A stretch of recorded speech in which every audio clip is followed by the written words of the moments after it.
Hello, it's Stuart back, back again, looking at another classic race from one of the big three, Cram, Coe, and Ovet. This is Cram. I like to go back and look at the classic races from the late 70s and 80s, when the three British runners were the best middle distance runners in the world.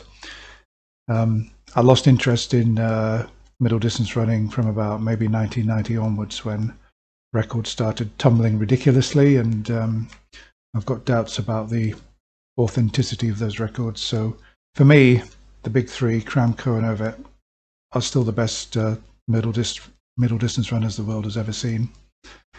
And the only reason they didn't run faster at the time is because track technology, spikes, etc., training methods. I believe I could have run far faster than they did. And so anyway, well, let's not digress on that. That's another topic. This is the 800 meters, 1985, the world class games. Zurich, probably the key great meet of the year. The one that all the great athletes want to be at. The meet where so many world records have been broken. Coe certainly broken at least one world record, two world records, I think. I'm not sure if Cram has broken a world record on that track. But Ovet, Coe, and Cram have been at that meeting many times, and obviously been star attractions. That's one of the things about you've got to realize about those times. I mean, nowadays, you think about the best runners in the world, and how many of them could pack out stadiums across Europe? None, probably.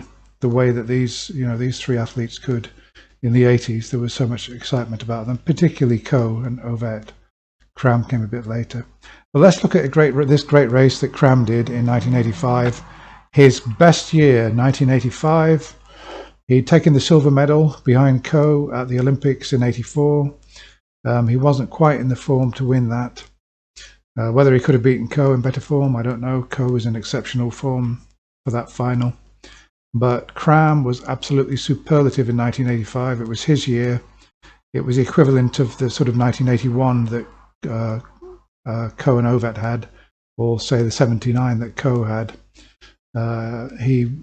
Cram was absolutely unbeatable. I think he did lose once or twice, but mainly he was exceptional in his best races. So let's see what he does here against Joachim Cruz, the great Brazilian 800 meter Olympic champion who beat Sebastian Coe in 1984, and who probably didn't have such a good season in 85. He still looked like he was in fairly good form, but let's see what he does here.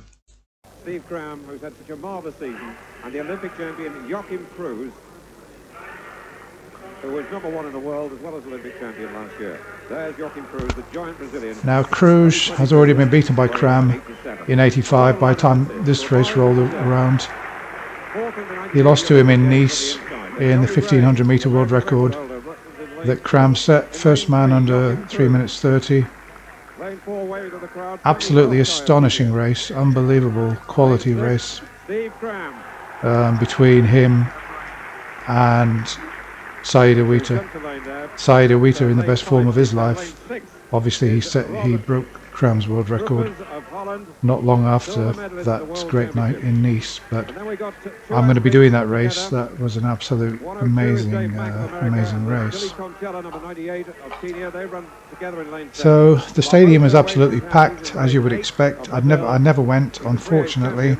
I do regret it. I had the opportunity in the 80s. I was by the mid 80s, by the sort of 86, 87. No excuses really. I should have been able to get there. I had the money. But I was really watching it on television at the time. I suppose I didn't appreciate it enough how historical it all was. So anyway, here they go.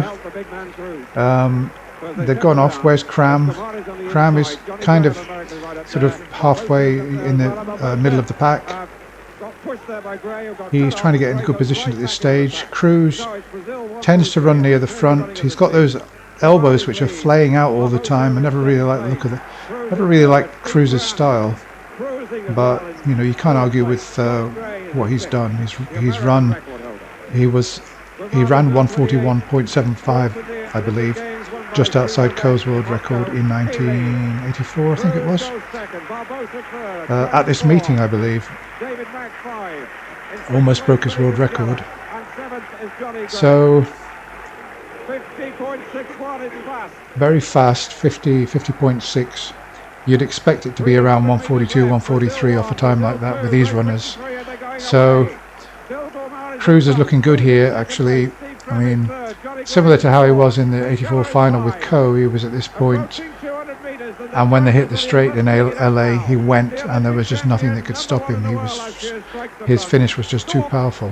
But Cram here is right on his shoulder, and I would be expecting Cruz to pull away at this point if he was in his same form as 84. So Cram's level with him here. He's obviously in the form of his life, and he's got the legs on Cruz. Cruz realizes he's beaten at this point, and there he goes, 142.8. That actually is Cram's best ever time, and he was absolutely masterful in that race. I mean, he was a fantastic 800-meter runner, Cram was, as well as he'd beaten Coe over 800 meters in I think it was 84. Incredible race, I think, at Gateshead. Came on the outside. Coe was having a wretched time, but of course he triumphed in the end in 84. So look at Cruz here. He's looking concerned. He's hurting. So is Cram, though. Cruz isn't used to this. He's not used to, you know, somebody going past him in the home straight. I think he can sense here that he's not going to win.